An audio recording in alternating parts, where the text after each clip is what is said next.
Romeo 12 अध्याय 3 पद। क्योंकि मैं उस अनुग्रह के कारण जो मुझको मिला है तुम में से हर एक से कहता हूँ कि जैसा समझना चाहिए उससे बढ़कर कोई भी अपने आप को ना समझे, पर जैसा परमेश्वर ने हर एक को परिमाण के अनुसार बांट दिया है वैसा ही सुबुद्ध के साथ अपने आप को समझे। प्रिय श्रोताओं, पहले विश्वास का स्तर वो स्तर है जहाँ पर आप पवित्र आत्मा प्राप्त करते हैं और उद्धार प्राप्त करते हैं। दूसरे विश्वास का स्तर वो स्तर है जहाँ पर आप परमेश्वर का वचन सुनते हैं और उसके अनुसार जीने की कोशिश करते हैं। इसलिए तीसरे विश्वास का स्तर वो विश्वास का स्तर है जिसमें आप वचन का अभ्यास करते हैं। तीसरे विश्वास के स्तर में आप किसी दबाव के कारण वचन का अभ्यास नहीं करते, वरन आप इसे स्वयं सेवक होकर पालन करते हैं, क्योंकि आप परमेश्वर की इच्छा को समझते हैं।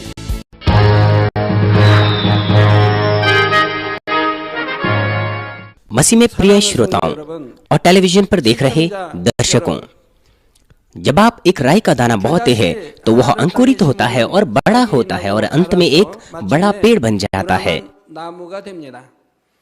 जीवन का बीज जो बोया गया था, जब आप पवित्र आत्मा प्राप्त करते हैं तो वह भी बड़ा हो जाएगा और बड़ा विश्वास बन जाएगा। उसके अनुसार कि आपका विश्वास कितना बढ़ता है तो इस संसार में जो आप कार्यों का अनुभव करेंगे वो भी अलग अलग होंगे और स्वर्गीय निवास स्थान और प्रतिफल वो भी अलग अलग होंगे विश्वास के अनुसार। लूका 17 अध्याय 20 से 21 पद कहता है, जब फरीसियों ने उससे पूछा कि परमेश्वर का राज्य कब आएगा, तो उसने उनको उत्तर दिया कि परमेश्वर का राज्य प्रकट रूप में नहीं आता और लोग यूहन्ना कहेंगे कि देखो यहाँ है या वहाँ है, देखो परमेश्वर का राज्य तुम्हारे बीच में है। हालांकि आप उसे अपनी आंखों से नहीं देख सकते हैं, लेकिन स्वर्ग का राज्य पहले से ही आप में है। जितना आप उससे अपने हृदय में एहसास करते हैं और जिस सीमा तक हम उसमें विश्वास के द्वारा प्रवेश करते हैं, आप इसकी साफ आशा से भर जाएंगे और आपके हृदय में सच्चा स्वर्ग होगा, धन्यवाद और आनंद के साथ प्रभु में हर दिन चलते हुए। लेकिन अगर बीज लंबे समय तक अंकुरित नहीं होता है, इसके बोए जाने के बाद, तो उस बीज में जीवन अंत में खत्म हो जाएगा और बीज सड़ जाएगा। उसी प्रकार से यद्यपि आपने पवित्र आत्मा पाया है और उद्धार भी पाया है, लेकिन अगर जीवन का बीज आपका आप में अंकुरित नहीं होता है लंबे समय तक और नहीं बढ़ता है, जब वह आपके हृदय में बोया जाता है, तो आप उद्धार भी प्राप्त नहीं कर सकते। शत्रु दुष्ट और शैतान आपको संसारिक इच्छाएं देगा और शक देगा, ताकि वह कम से कम विश्वास जो आप में है, जिसके द्वारा आपका उद्धार हो सकता है, उसे भी छीन ले। मुझे आशा है कि परमेश्वर के द्वारा दिया गया बहुमूल्य बीज आप अपने अंदर बुझने नहीं देंगे किसी भी तरीके से। मैं प्रभु के नाम से प्रार्थना करता हूँ कि आप उसमें पानी डालते रहेंगे और उसकी देखरेख करेंगे, बिल्कुल ऐसे जैसे जमीन पर बोए हुए बीज की आप देखरेख करते हैं, ताकि आपका विश्वास बढ़कर एक बड़े पेड़ के आकार की अवस्था में पहुंच सके। प्रिय श्रोताओं, पहले विश्वास का स्तर वो स्तर है जहाँ पर आप केवल पवित्र आत्मा प्राप्त करते हैं और उद्धार प्राप्त करते हैं। दूसरे विश्वास का स्तर वो स्तर है जहाँ पर आप परमेश्वर का वचन सुनते हैं, कोशिश करते हैं इसके अनुसार जीने की। आप परमेश्वर का वचन सीखते हैं, आप सत्य जानते हैं। यदि आप इसके अभ्यास करने की कोशिश करने के स्तर पर है, जो कुछ आप जानते हैं, तो इसका मतलब यह है कि आप दूसरे विश्वास के स्तर पर है। दूसरे विश्वास के स्तर में वे वचन को जानते हैं और सीखते हैं कि उन्हें उसे मानना है, इसलिए वे कम से कम उसका अभ्यास करने की कोशिश करते हैं। कभी कभार वे वचन का अभ्यास करते हैं, लेकिन कभी कभार वे उल्लंघन कर बैठते हैं और शरीर का काम कर बैठते हैं। परंतु जैसे कि वो गिर जाते हैं और फिर से खड़े हो जाते हैं, फिर से चलने लग जाते हैं, यदि वे कोशिश करते रहें वचन के अनुसार जीने की, तो उनका विश्वास बढ़ जाता है।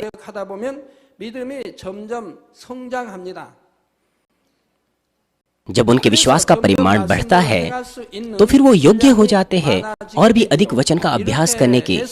इस तरीके से जब वे एक ऐसे स्तर में पहुंच जाते हैं जहां पर वो नियमित तौर पर वचन का अभ्यास कर पाते हैं, तो वह तीसरे विश्वास का स्तर है। चाहे आप वचन कितना ही क्यों ना जाने, यदि आप उसे नहीं मानते, आपका विश्वास नहीं बढ़ सकता। यदि आप लगातार कोशिश करते रहें और अभ्यास करते रहें, तो आप उसे मानने के योग्य हो पाएंगे। मान लीजिए 1000 चीजें हैं जो परमेश्वर हमें करने को कहता है या नहीं करने को कहता है, रखने को कहता है, निकाल फेंकने को कहता है। जब हम एक एक करके इन वचनों को मानेंगे तो हम 500, 600, 700 और 800 उनमें से मानने के योग्य हो पाएंगे। जब हम वास्तविकता में परमेश्वर के वचन का अभ्यास करते हैं तो हम तीसरे विश्वास के स्तर पर आते हैं। इसलिए तीसरे विश्वास का स्तर वो स्तर है जहां वचन का अभ्यास किया जाता है। दूसरे विश्वास के स्तर में कभी-कभार परमेश्वर के वचन का उल्लंघन करते हुए आप शरीर का काम कर सकते हैं, लेकिन तीसरे विश्वास के स्तर में आप शरीर का काम बिल्कुल नहीं करते। यदि वे जो तीसरे विश्वास के स्तर पर है, यदि वे शरीर का काम करते हैं, इसका मतलब यह है कि वो विश्वास से गिर रहे हैं। क्योंकि वो गिर रहे हैं इसलिए परमेश्वर खुश नहीं हो सकता। यह परमेश्वर को क्रोधित करना है। पहले और दूसरे विश्वास के स्तर में जब वे पाप करते हैं, यदि वे पश्चाताप करें और मन फिराएं, तो परमेश्वर के विरोध में पाप की दीवार वे खड़ी नहीं करते। लेकिन तीसरे विश्वास के स्तर में यदि वे शरीर के काम करें, जिन्हें कि पहले और दूसरे विश्वास के स्तर के लोग करते हैं, तो वे पाप की दीवार खड़ी कर रहे हैं। वो इसीलिए क्यों? क्योंकि वो जानबूझकर पाप कर रहे हैं, ये जानते हुए कि ये पाप है। इसीलिए वे पश्चाताप की आत्मा प्राप्त नहीं कर सकते। और साथ ही क्योंकि वो प्रभु को फिर से क्रूस पर चढ़ाते हैं, इसलिए उनके पाप क्षमा नहीं हो सकते। इसलिए वो ऐसी पाप की दीवार परमेश्वर के विरोध में खड़ी करते हैं। उन्हें इस दीवार को तोड़ना होता है, लेकिन ये आसान नहीं होता। ये बिल्कुल ऐसे है जैसे बाइबल में लिखा है, क्योंकि परमेश्वर उन्हें पश्चाताप की आत्मा नहीं देता। आसान नहीं है उस पाप की दीवार को तोड़ना। उस पाप की बची हुई दीवार से यदि वे फिर से पाप करते हैं, तो वो दीवार और भी मजबूत हो जाएगी और अंत में वो उस पाप से पश्चाताप नहीं कर सकते और मन नहीं फिरा सकते। इसीलिए उन्हें गंभीर बीमारी लग सकती है या फिर बड़ी समस्या अपने व्यापारों में वे सामना कर सकते हैं। यहाँ तक कि उनका व्यापार बंद भी हो सकता है, या फिर उनका जुलूस निकल सकता है, या फिर उनके परिवार के सदस्यों में समस्या आ जाएगी, जिससे परिवार के सदस्यों को मुश्किल आते आएंगे। वे परमेश्वर से सुरक्षा पाने चाहिए लेकिन नहीं पाते। उनमें शैतान के कार्य होते हैं और बहुत सी समस्याएं उठ खड़ी होती है। तीसरे स्तर पर आप परमेश्वर के वचन का पालन जबरन या किसी दबाव से नहीं करते, बल्कि आप स्वयं इच्छा से करते हैं, क्योंकि आप परमेश्वर की इच्छा को समझते हैं। उदाहरण के लिए विश्राम दिन को पवित्र मानने और दशमांश देने के संदर्भ में सिर्फ उसे जानना और उसे समझना वो पूरी तरह से अलग अलग है। विश्राम दिन को मानने के द्वारा हम प्रमाणित करते हैं कि हमारी आत्मा परमेश्वर से संबंध रखती है, क्योंकि विश्राम दिन को पवित्र मानने की क्रिया परमेश्वर के अधिकार को प्रदर्शित करती है। जब परमेश्वर की संतान विश्राम दिन को पवित्र मानती है, तो परमेश्वर उन्हें सुरक्षा देता है आपदाओं से, विपत्तियों से, बीमारियों से और दुर्घटनाओं से पूरे सप्ताह भर, और उनके प्राण को समृद्धता की ओर अगुवाई करता है। और साथ ही संपूर्ण दशमांश देना वो परमेश्वर के तात्विक अधिकारों को स्वीकारना है, और ये स्वीकारना है कि हमारा सब कुछ परमेश्वर से आया है। चाहे हम कितना ही परिश्रम और कोशिश क्यों ना करें, परमेश्वर यदि हमें ना दे तो हम कोई फल काट नहीं पाएंगे। इस प्रकार से हमारी तमाम मजदूरी परमेश्वर से संबंध रखती है, लेकिन हम उसे इसका केवल 10वां हिस्सा देते हैं और बाकी बचा हुआ हम आजादी से इस्तेमाल कर सकते हैं। जब हम उचित दशमांश देते हैं, परमेश्वर हमें सुरक्षा देता है कि हम अपनी कोई भी संपत्ति ना खोए, और उसने हमें प्रतिज्ञा दी है कि वो हमें आशीष देगा जब तक कि हमारे खजाने उमड़े ना, हमारे भंडार उभरे ना। परंतु यद्यपि हम बहुत ज्यादा सुनते भी हैं और हमारे पास ज्ञान है कि हमारा प्राण समृद्ध होगा और बीमारियां और आजमाइशें और आपदाएं हमें छोड़ के चली जाएगी, लेकिन बहुत बार हम विश्राम दिन को नहीं मानते और उचित दशमांश नहीं देते। हम उन्हें केवल तभी मान सकते हैं जब हम उन्हें अपने हृदय में समझते हैं, न केवल अपने दिमाग से। वे अपने दिमाग में ज्ञान के तौर पर इसे जानते हैं क्योंकि उन्होंने सुना है, परंतु वे केवल इसे तभी मान सकते हैं जब वे अपने हृदय में समझते हैं। ये आशीष है संपूर्ण विश्राम दिन को मानना, और विश्राम दिन को मानने के द्वारा वे उद्धार पाएंगे और स्वर्ग के राज्य में प्रवेश करेंगे। ये परमेश्वर के आत्मिक अधिकार को स्वीकारना है। वे जानते हैं, लेकिन अगर वे इसका अभ्यास नहीं करते तो फिर क्या प्रयोग है इसका।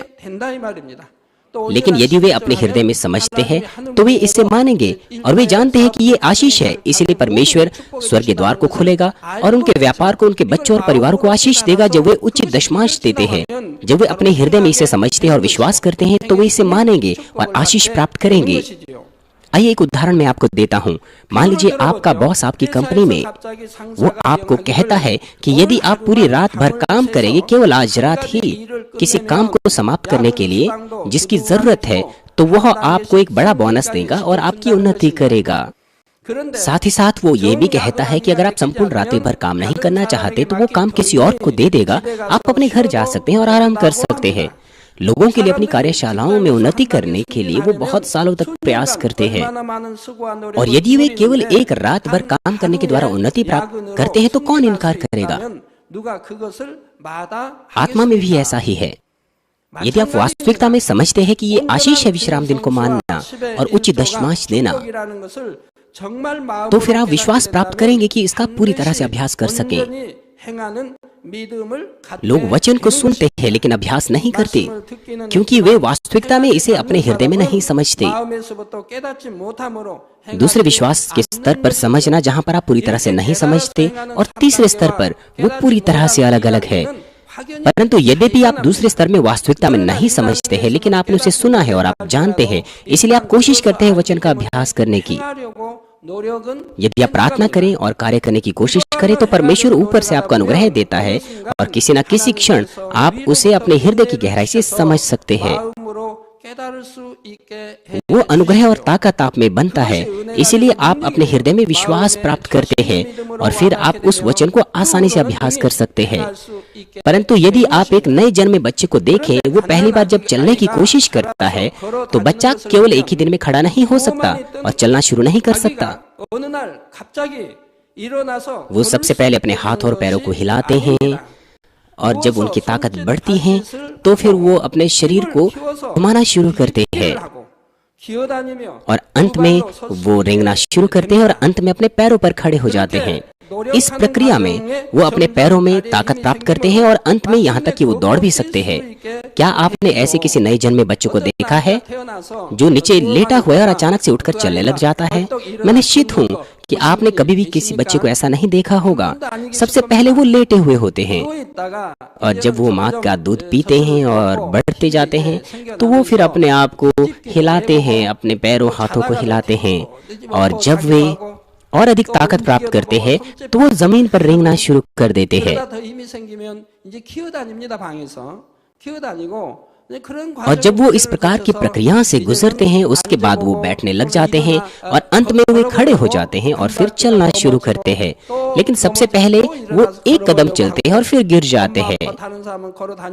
वो खड़ा होने की कोशिश करते हैं और चलना शुरू करते हैं क्योंकि वे दूसरे लोगों को चलता हुआ देखते हैं, इसलिए अंत में वे चलने लग जाते हैं। विश्वास के साथ भी ऐसा ही है। आप केवल सुनने के द्वारा कार्य करने के लिए अनुग्रह और ताकत प्राप्त नहीं कर सकते। आपको प्रार्थना करना होता है स्वयं से और कार्य करने की सत्य के अनुसार कोशिश करनी होती है। जब आप ऐसा करते हैं परमेश्वर आपके हृदय को देखता है और वो आपको अनुग्रह देता है कि आप वचन समझें, और फिर आपके प्रयासों से आपको ताकत मिलेगी। कि आप वचन का एक एक करके अभ्यास कर सकें। और जब आप अपने विश्वास में हियाव प्राप्त करते हैं तो उसके बाद आपको वचन का अभ्यास करना और मुश्किल नहीं लगेगा। वो जो तीसरे विश्वास के स्तर पर है उनके लिए वचन का अभ्यास करना मुश्किल नहीं है और ना ही उसके अनुसार जीवन बिताना। यदि आपको मुश्किल लगता है तो इसका मतलब यह है कि आप दूसरे विश्वास के स्तर पर है। वो जो तीसरे विश्वास के स्तर पर है वे परमेश्वर को जानते हैं, परमेश्वर के प्रेम को जानते हैं, वे बाइबल भी जानते हैं, वे जानते हैं कि स्वर्ग और नरक है, वे स्वर्ग के राज्य की खुशी को जानते हैं, इसीलिए वे उस खुशी का अनुसरण करते हैं। वे बेहतर स्वर्गीय निवास स्थानों में जाने की कोशिश करते हैं, इसीलिए वे इसे बोझ नहीं समझते अपने विश्वासी जीवन को जीने में। बजाय इसके उन्हें खुशी और आनंदित महसूस होता है अपने मसीह जीवन को जीने में। बिल्कुल ऐसे जैसे आप अपना साधारण रोजमर्रा का जीवन जीते हैं तो आपके लिए यह स्वाभाविक हो जाएगा एक स्थिर मसीह जीवन जीना। तीसरे विश्वास के स्तर में क्या आप में से कोई विश्राम दिन को पवित्र मानना भूल जाएगा? क्या कोई ऐसा होगा जो ऐसा कहेगा, मैं भूल गया कि आज विश्राम दिन था और मैं उसे नहीं मान पाया? क्या आप पूरे दिन के लिए खाना नहीं खाते क्योंकि आप उसे खाना भूल गए? क्या आप सांस लेना भूल सकते हैं? इसी प्रकार से ये आपके लिए जीवन और आदत सा बन जाएगा। ये आप में होगा, आपके शरीर में पहले से हो जाएगा, क्योंकि वो दृश्य असत्य लगभग दूर हो गए हैं। आप अब और अधिक शरीर का काम नहीं करते, अब आप शरीर की चीजों को दूर करते हैं और पापमय स्वभाव को अपने हृदय से दूर करते हैं। आप शरीर के कामों को पहले विश्वास के स्तर से दूर करने की कोशिश करते हैं और जब आप दूसरे विश्वास के स्तर पर आते हैं तो अब आप वचन का अभ्यास करने की कोशिश करते हैं दूसरे विश्वास के स्तर में। तो फिर अभ्यास करने के द्वारा पूरी तरह से आप तीसरे विश्वास के स्तर पर आते हैं। वे जो तीसरे विश्वास के स्तर पर है, यदि वे शरीर के काम करते हैं जिन्हें केवल पहले स्तर के विश्वास के लोग करते हैं, तो फिर यह परमेश्वर को निराश और क्रोधित करना है। इसलिए पाप की दीवार बन जाती है। इसलिए वो जन जो तीसरे विश्वास के स्तर पर है उसे कभी भी कुछ ऐसा नहीं करना चाहिए जिसे केवल वही करते हैं जो पहले विश्वास के स्तर पर होते हैं। यदि वह कुछ इस तरह से करता है तो परमेश्वर का क्रोध उस पर उमड़ेगा। इसलिए हो सकता है कि 1 या 2 साल में उसे पता चलता है कि उसमें बीमारी लग रही है या फिर उसका व्यापार गलत जा सकता है। साथ ही उसके परिवार के सदस्यों में भी समस्या आ सकती है। दुष्शत्रु और शैतान की बाधा के कारण वो कुछ नहीं कर सकता क्योंकि परमेश्वर उसे सुरक्षा नहीं दे सकता। जब तक कि वचन पूरी तरह से आपके हृदय में एहसास नहीं होता और बड़ी बुराई की जड़ पूरी तरह से उखड़ न जाए, आप विश्वास की अच्छी लड़ाई लड़ते रहें। प्रिय श्रोताओं, मैंने कहा कि जब आप वचन के अनुसार जीने की कोशिश करते हैं तो आप समझ प्राप्त करते हैं और जब आप समझते हैं तो फिर आप वचन का आसानी से अभ्यास करेंगे। मैं उदाहरण के साथ इसे साफ करता हूँ।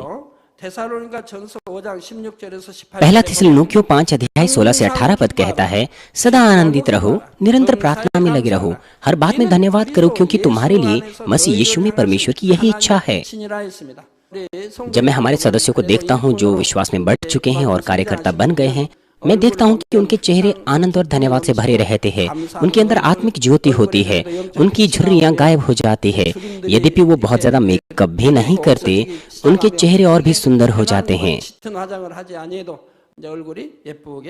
ये तब होता है जब परमेश्वर का वचन उनमें रहता है, लेकिन तब तक वे हमेशा संघर्ष करते हैं, यहाँ तक कि उन्होंने तमाम शरीर के काम दूर भी कर दिए हैं, तो भी उन्हें उनके अंदर पापमय स्वभाव के विरुद्ध में संघर्ष करना होता है, क्योंकि वे पूरी तरह से सत्य के अनुसार कार्य नहीं कर सकते। इसीलिए उनके वास्तविकता में मुख उज्जवल नहीं होते। इसलिए जब वो एक बार इन तमाम चीजों से मुक्ति पाए और ज्योति की संतान बन सके, जिन्हें सच्ची परमेश्वर के पुत्र और पुत्री कहलाया जा सकता है, तो वो स्तर है जब वो आत्मा के स्तर पर आते हैं, चौथे विश्वास के स्तर में आते हैं। वचन उनका हो जाता है तो वो हमेशा आनंदित रहेंगे। यहाँ तक कि जब वो आजमाइशों में और परीक्षाओं में क्यों ना पड़े, वे हमेशा आनंदित रहेंगे, वे चिंतित भी नहीं होंगे। उनमें हर वक्त परमेश्वर का प्रावधान और इच्छा होगी, इसलिए वे दाएं बाएं नहीं डगमगाएंगे। शैतान के द्वारा अभिलाषा में वे नहीं पड़ेंगे, वे केवल धन्यवाद से भरे रहेंगे। तीसरा और चौथा विश्वास का स्तर इस तरह से अलग अलग है। तीसरे विश्वास में आप जानते हैं वचन को, और ये भी कि आपको हर वक्त आनंदित रहना है, धन्यवाद देना है, निरंतर प्रार्थना करनी है। लेकिन तो भी कभी कभार आप अपना आनंद और धन्यवाद खो बैठते हैं। क्यों? क्योंकि आपके हृदय में संघर्ष होता है। आप सत्य के अनुसार कोशिश करते हैं जीने की, लेकिन नहीं कर पाते। क्यों? क्योंकि आप में पापमय स्वभाव पाए जाते हैं, और साथ ही संसार की चीजों के लिए आप दुखित होते हैं, चिंतित होते हैं। इसलिए हर वक्त आप आनंदित नहीं रह पाते। लेकिन वो जो आत्मा में आ चुके हैं, अर्थात वे जो चौथे विश्वास के स्तर में, वे इस संसार की चीजों की चिंता नहीं करते। जब मैं विदेशी मिशन पर जाता हूँ, बहुत से कार्यकर्ता मेरे आसपास, उन्होंने इस बात को देखा है। बहुत बार हमें बहुत सी धमकियां मिली। ऐसे देश जहां पर कानूनी तौर पर मसीहत को अनुमति नहीं है, हमें बहुत धमकियां मिली, बहुत से खतरे थे। लेकिन हमारे कार्यकर्ताओं ने मुझे कभी भी किसी बात के लिए चिंतित होते हुए नहीं देखा। क्यों? क्योंकि मुझे सांसारिक चीजों की चिंता नहीं होती। क्योंकि मैं सर्वशक्तिमान परमेश्वर पर विश्वास करता हूँ कि वो हमारे साथ है, और वो मुझे सुरक्षा दे रहा है, मेरी मदद कर रहा है। इसलिए मैं सांसारिक चीजों की चिंता नहीं करता। साथ ही साथ आपने मुझे कभी नहीं देखा है मेरे स्वस्थ और बीमारियों के विषय में चिंतित होते हुए। मैं किसी बात की चिंता नहीं करता इस संसार में। मेरे परिवार सहित, मेरे बच्चों सहित, या कुछ भी जो इस संसार का है। इसलिए परमेश्वर के द्वारा दिया गया मेरे हृदय में ये आनंद कोई नहीं छीन सकता, और मैं हर वक्त धन्यवाद दे सकता हूँ। यदि मैं किसी भी बात की चिंता करूं, तो वो केवल परमेश्वर के राज्य के लिए है। मैं तब चिंता करता हूं जब हमारे सदस्य ये पाप करते हैं, या जब वे बीमार होते हैं, ये सोचते हुए कि उनका प्राण समृद्ध हो, और ये भी कि लगातार जागृति हो। और जब जागृति नहीं होती, या फिर जब हम विदेशी क्रूसेड में जाते हैं, तो बहुत बड़ी संख्या में लोग एकत्र होने चाहिए परमेश्वर को महिमा देने के लिए। लेकिन जब उतने लोग नहीं होते जितनी हम अपेक्षा करते हैं, तो मैं उन चीजों के लिए चिंतित हूँ, क्योंकि मैं परमेश्वर के सामने मुझे दुख होता है। मैं आत्मिक चीजों की चिंता करता हूँ, और परमेश्वर के राज्य की। मैं इस संसार की किसी भी बात की चिंता नहीं करता। इसीलिए मैं हमेशा कहता हूँ कि परमेश्वर ने मेरे हृदय में शांति दी है। ऐसे लोग आनंद और धन्यवाद से भर जाएंगे। इसलिए उनके चेहरों पर झुर्रियां नहीं होगी, उनकी त्वचा बूढ़ी नहीं होगी। क्यों? क्योंकि वे आनंद और धन्यवाद से अपने हृदय में भरे हुए हैं। वे इस संसार की किसी भी बात की चिंता नहीं करते, इसलिए उन्हें कोई झुर्रियां नहीं पड़ती। उनकी त्वचा ऐसे जवान रहती है जैसे वे 30 की उम्र के हो।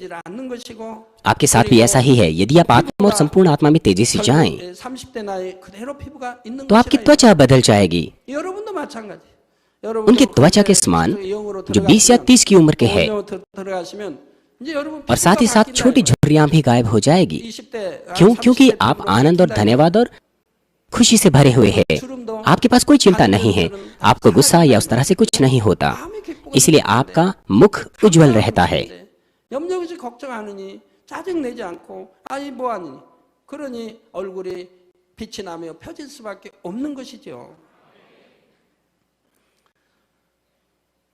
निरंतर प्रार्थना करते रहो, हर बात में धन्यवाद दो, क्योंकि मसीह यीशु में परमेश्वर की तुम्हारे लिए यही इच्छा है।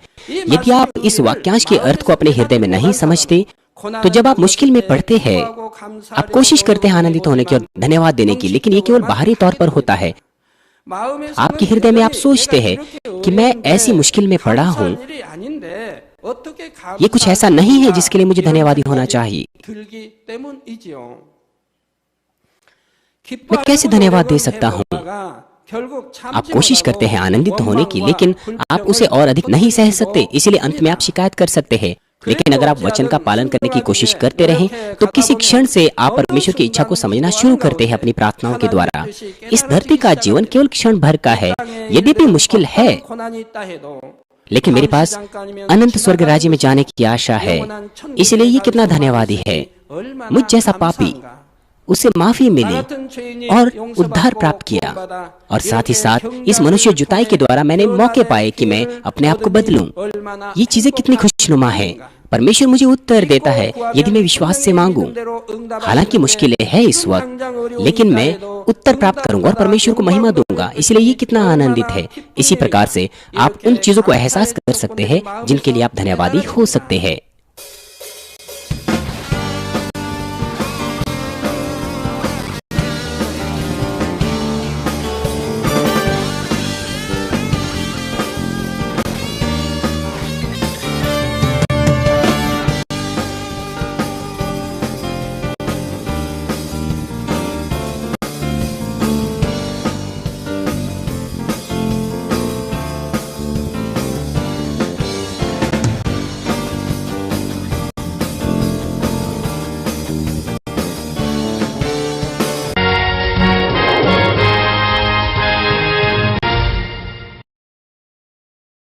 हालेलुया। सर्वशक्तिमान प्रेमी पिता परमेश्वर, कृपया अपना हाथ तमाम भाइयों और बहनों पर रखें जो यहाँ पर इस प्रार्थना को ग्रहण कर रहे हैं।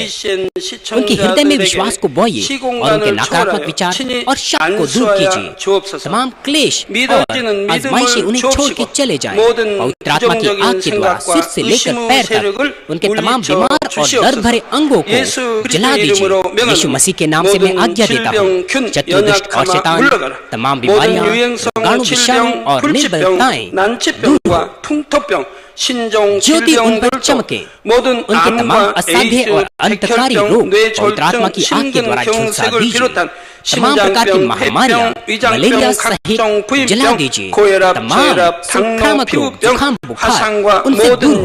पिता उन्हें तमाम प्रकार के रोगाणु और विषाणुओं से सुरक्षा दीजिए।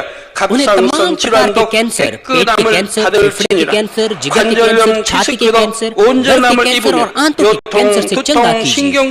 तमाम दूसरी बीमारियां जैसे कि एड्स, ल्यूकेमिया, दिमागी रक्तघात, उच्च रक्तचाप, धीमा रक्तचाप, हृदय के रोग, फेफड़े के रोग, स्त्री रोग, थायराइड के रोग और तमाम सूजन और जलन, पोलियो, लकवा, गठिया और आंत के रोगों से वे चंगे हो जाएं। तमाम प्रकार के दर्द उनसे दूर हो। पेट दर्द, सिर दर्द और मानसिक दर्द से मिर्गी, स्वलिनता, दासी, तंत्रिका रोग और तमाम दूसरी मानसिक बीमारियों से वे आजाद हो जाए। तमाम प्रकार के लकवे से वे खुल जाएं, उठे, चले और वे कूदे। वे अच्छी आंखों की दृष्टि प्राप्त करें और अच्छी सुनने की शक्ति प्राप्त करें। अंधे देखने लगे, बहरे सुनने लगे और गूंगे बोलने लगे। दुर्घटना के तमाम दुष्प्रभाव को ठीक कीजिए। उनकी टूटी हड्डियां ठीक कीजिए।